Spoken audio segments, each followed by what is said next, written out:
They're the ones you should be arresting, not me. Why don't you say that before? What do we got here?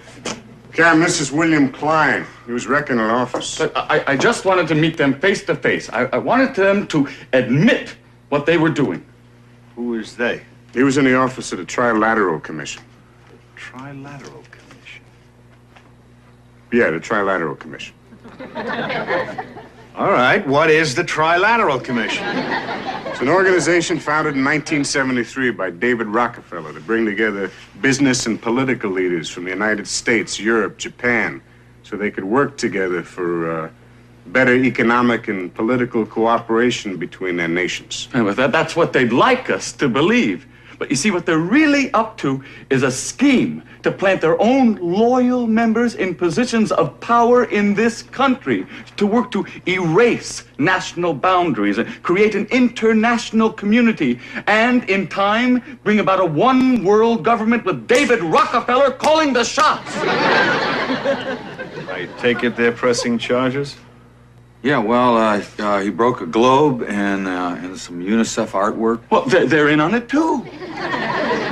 Okay, Mr. Klein, if you just... I'm telling you, our whole way of life as we know it is in jeopardy. I appreciate that information. But I have the documented evidence. It's all in there. Show him. Well, he's got these magazines here. Conspiracy Review? Suppressed Truth Roundup? The whole master plan is exposed. Yeah, well, You're still not convinced, huh? Would you like to hear the names of just a few of the people who have been on the Trilateral Commission? Not particularly. James no. Earl Carter. Heard of him? Look, Mr. Klein... Henry Kissinger. You heard of him? Walter Mondale. Who?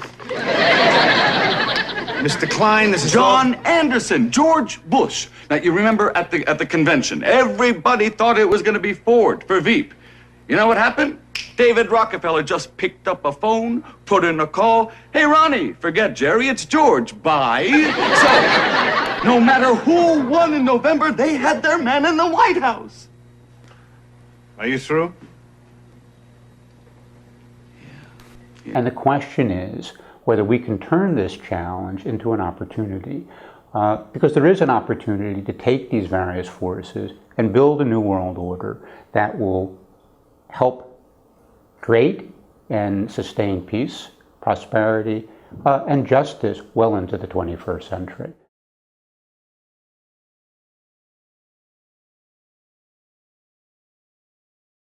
Full day of the New World Order. Outdoor gatherings are limited to 2 people. Exercise is allowed, but no further than a 10-kilometre radius from your home.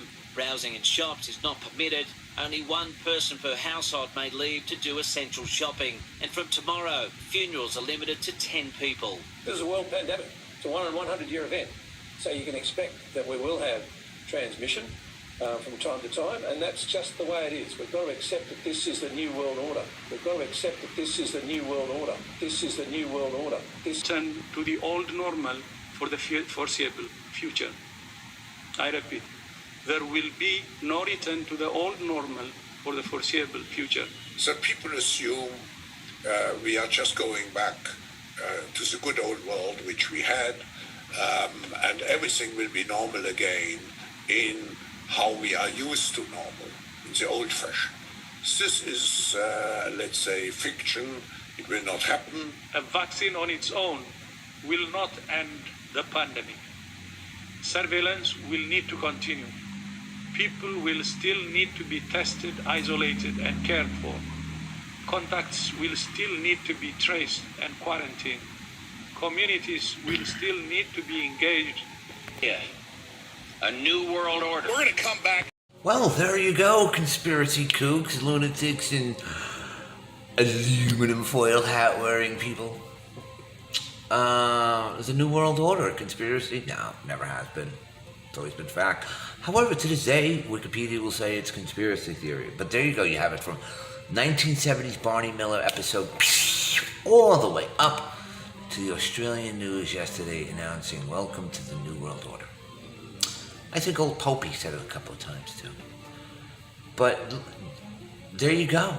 And the Great Reset, that's just kind of another synonym for the New World Order. however you want to look at it, they're going full on, people. Wake up. Wake up. I don't know what to say. It's sad. And then you look at some other things going around the world, too. Cuba, South Africa, which I'll be doing a video on next.